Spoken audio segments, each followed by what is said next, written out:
Ever since I sold my 70-200, I have been looking for something to get that gives me the range that I need to get when I'm shooting, say, ceremonies, or if I'm on a boat and I'm shooting a bunch of birds on the side or something like that.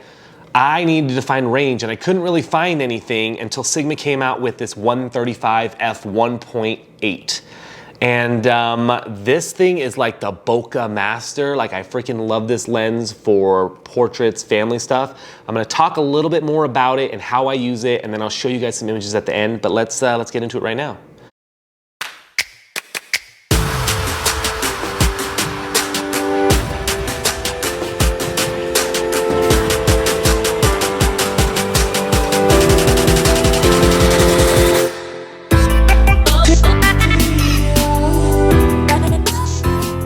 What's going on, guys? Welcome back to the channel. Jeramie Lou Photography. Thank you so much for tuning in. Guys, if you're new, please consider subscribing. Video helps you give a thumbs up, and then click that bell for notifications. It'll tell you every time I come on. Guys, this video is also sponsored by Zenfolio. You'll find a link in the description below. Please check them out. They're amazing. And Zenfolio, thank you so much for sponsoring this video. So guys, this is a Canon R6, right? I have a vertical grip on it, and this is the newest lens that I've purchased. In my intro, I sold my 70-200 a long time ago, and I realized that I was using my 70-200 at the time really for just 10%, 5% of my weddings, like during the time, right? So I'll look at like one camera. I have two bodies. I'll look at one camera and I've shot like 3,000 pictures, and the other camera with the 70-200, I shot like 400 pictures.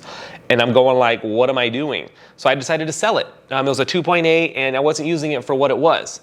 Well, then the 135 comes out for Sigma, and I'm like, oh my God, that's beautiful. And also then it's a 1.8. I'm like, oh my God, Bokeh City.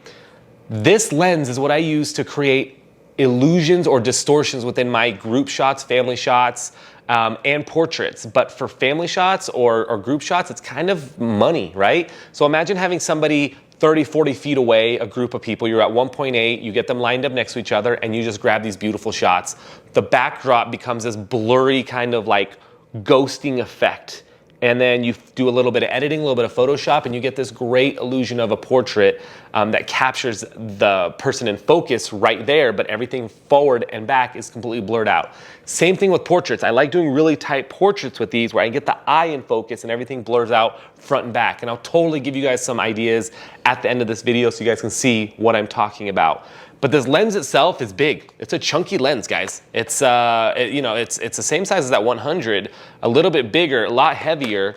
But 135, it's solid. It feels good. It offers a range of shooting in full all the way to 1.5 meters to infinity, which is a good range that they have it. I always leave it in full. I never adjust these anyways. I don't know what the real reason for it. Autofocus, manual focus on the lens itself, and it's a Sigma. So this lens, I want to say, was around like 1800, 1900, maybe more, I can't remember. But Sigma's been making some great art lenses. The only thing they're not making right now is RF lenses, and that's their downfall. But this is the newest lens that I have, and I'm super happy to have it. Super huge front here. The thread size is ginormous. What is it, an 82 on this, made in Japan? This is a killer. But the real reason you guys are watching this video is, will the 135 fit within your realm, right? This is not an 85, this is not a 50, this is a 135. I use it separately than the 85. The 85 is like my dude portrait, getting in there, grabbing a portrait. This is like, I want to get that detail, I want to create a little bit of an illusion, and then being able to blur out the foreground and the background at the same time and make people go, how did you do that? What did you do? It's because of this lens. The only time I would switch out this lens for any other lens right out would be like a 200 mil 2.0 or something to get even more bokeh and more blurriness in the background. But check out these photos. Let me know if you have questions. If you guys have this lens, let me know. I love it. I'll talk to you guys next time.